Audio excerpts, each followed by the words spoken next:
ഭാരതാംബ വിവാദത്തിലെ ഏറ്റുമുട്ടൽ തെരുവിലേക്ക്. വിദ്യാഭ്യാസ മന്ത്രി വി ശിവൻകുട്ടിക്ക് നേരെ കരിങ്കൊടി കാണിച്ച യുവമോർച്ച പ്രവർത്തകനെ SFI പ്രവർത്തകർ മർദ്ദിച്ചു. വിവരമറിഞ്ഞ് കൂടുതൽ യുവമോർച്ച പ്രവർത്തകർ എത്തിയതോടെ കോഴിക്കോട് തളിയിൽ പോലീസ് സ്റ്റേഷന് മുന്നിൽ തെരുവ് യുദ്ധമായി.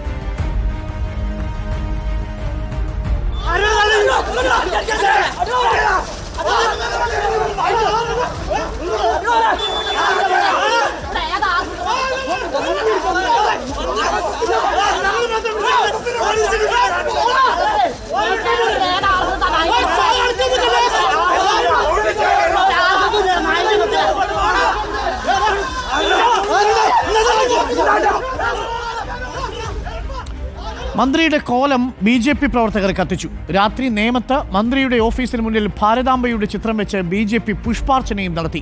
പ്രതിഷേധങ്ങളിൽ രാജ്ഭവന് പങ്കുണ്ടെന്നാണ് വി ശിവൻകുട്ടിയുടെ പ്രതികരണം. കേൾക്കാം. രാജ്ഭവനിലെ ഓഫീസ് സ്റ്റാഫ് എന്ന് പറയുന്ന തിരുവനന്തപുരം ജില്ലയിൽ അറിയപ്പെടുന്ന RSSന്റെ പ്രവർത്തകരാണ്. ഒരു സമരം പ്രഖ്യാപിച്ചിട്ട് വേണമെങ്കിൽ ഇവനെ കരാവ് ചെയ്യുകയോ എന്ത് വേണോ ചെയ്യാം. പക്ഷെ പതിയിരുന്ന് ആക്രമിക്കുക എന്ന് പറഞ്ഞാൽ അത് ദുഷ്ടലാക്കോടുകൂടിയാണ് ആ കാര്യങ്ങൾ ചെയ്തിരിക്കുന്നത്. ഏതെങ്കിലും ഉന്നത കേന്ദ്രങ്ങൾ പറയാതെ അത്തരം പ്രവൃത്തികളിലേക്ക് ഈ AVPക്കാർ പോകാനുള്ള സാഹചര്യം കുറവാണ്.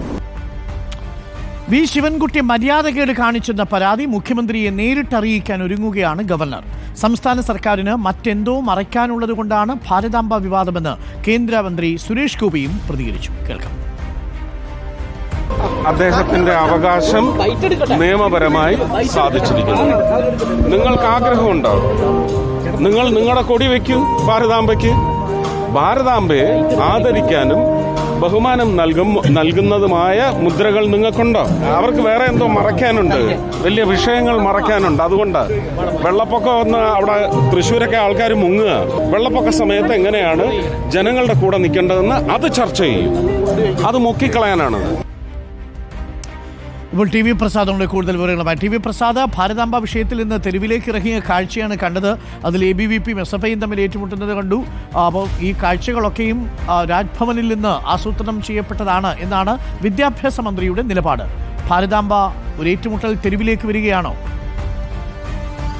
അരുൺ, രാജ്ഭവനിൽ ഭാരതാംബയുടെ ചിത്രം വെച്ചതിനെ തുടർന്നുള്ള വിവാദം വലിയ രാഷ്ട്രീയ കോലാഹലത്തിലേക്ക് നീങ്ങുകയാണ് സംസ്ഥാനത്ത് എന്നതാണ്. ആദ്യം കൃഷിമന്ത്രി ബഹിഷ്കരിച്ചു, പിന്നാലെ വിദ്യാഭ്യാസ മന്ത്രി രാജ്ഭവനിലെ പരിപാടി ബഹിഷ്കരിച്ചു. പിന്നീട് വിദ്യാർത്ഥി സംഘടനകൾ ഈ പ്രശ്നം ഏറ്റെടുക്കുന്നു.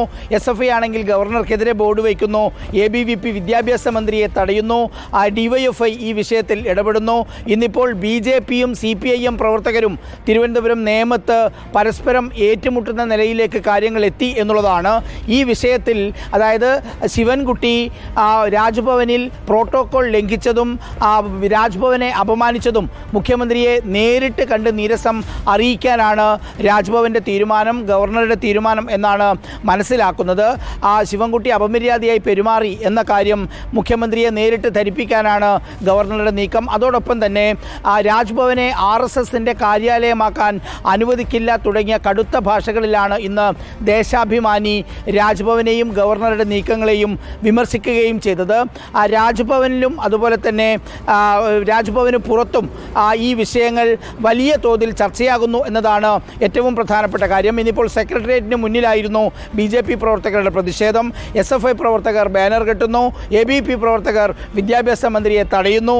ചുരുക്കത്തിൽ ഭാരതാംബ വിവാദം മറ്റൊരു തലത്തിലേക്ക് കേരളത്തിൽ മാറുന്നു എന്നതാണ് അരുൺ. TV പ്രസാദാണ് വിവരങ്ങൾ നൽകിയത്. ഭാരതാംബയെ ചൊല്ലിയുള്ള കലഹം തെരുവിലേക്ക് കൂടി കലാപമായി പടരുകയാണ്.